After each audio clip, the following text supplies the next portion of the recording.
আলহামদুলিল্লাহি রাব্বিল আলামিন ওয়াসসালাতু ওয়াসসালামু আলা রাসূলিহিল কারীম ওয়া আলা আলিহি ওয়া আসহাবিহি ওয়া মান তাবিআহুম বিইহসান ইলা ইয়াউমিদ্দিন। আম্মা বাদ। প্রিয় দর্শক শ্রোতা, আসসালামু আলাইকুম ওয়া রাহমাতুল্লাহি ওয়া বারাকাতুহু। আজ আমি আলোচনা করব তারাবির নামাজের ব্যাপারে এবং রমজানের আরও কিছু ফজিলত সম্পর্কে। যদি ভিডিওটি ভালো লাগে তাহলে অবশ্যই লাইক, শেয়ার, কমেন্ট করবেন এবং আপনার মতামত জানাবেন ইনশাআল্লাহ। আর চ্যানেলটিকে সাবস্ক্রাইব করবেন। প্রিয় দর্শক শ্রোতা, তারাবির নামাজের হুকুম ও রাকাত সংখ্যা। অবশ্যই হজরত ইবনে আব্বাস রাদিয়াল্লাহু তাআলা আনহু থেকে বাইহাকি ও তাবরানী শরীফে বর্ণিত আছে যে তারাবি 20 রাকাত। হানাফি মাযহাব মতেও তারাবি 20 রাকাত। সৌদি আরবে শাফিঈ, হাম্বলি ও মালিকি মাযহাবের লোকই বেশি। তা সত্ত্বেও হারামাইন শরীফাইন, বাইতুল্লাহ ও মসজিদে নববীতে তারাবি 20 রাকাত। তাই আমরা এই কথা বুঝে নিতে পারি যে আল্লাহ ও তার রাসূল সাল্লাল্লাহু আলাইহি ওয়াসাল্লামের নিকট এটাই পছন্দনীয় আমল।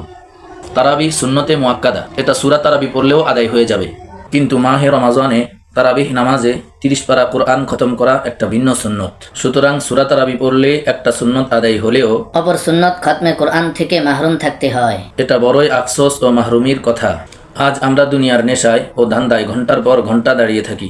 খেলার নেশায় আমরা সারা রাত জেগে বসে থাকি, অথচ এ নেক আমলের মৌসুমে এক খতম কোরআন পুরো তারাবিহ নামাজে শুনতে আমাদের কষ্ট হয়ে যায়।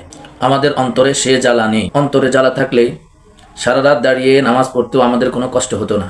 যাই হোক, দাঁড়াতে আমাদের হবেই। যারা দুনিয়ার ইবাদত বন্দিগিতে বেশি সময় দাঁড়াবে তারা হাসরের ময়দানে সামান্যই দাঁড়াবে, আর যারা দুনিয়ায় কম সময় দাঁড়াবে তাদের পরকালে অধিক সময় দাঁড়িয়ে থাকতে হবে।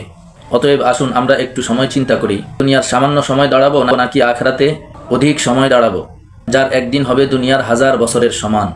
আল্লাহ আমাদেরকে বুঝে বেশি সময় ইবাদতে তারাবিহ নামাজে কোরআন খতম করার তৌফিক দান করুন। আমিন।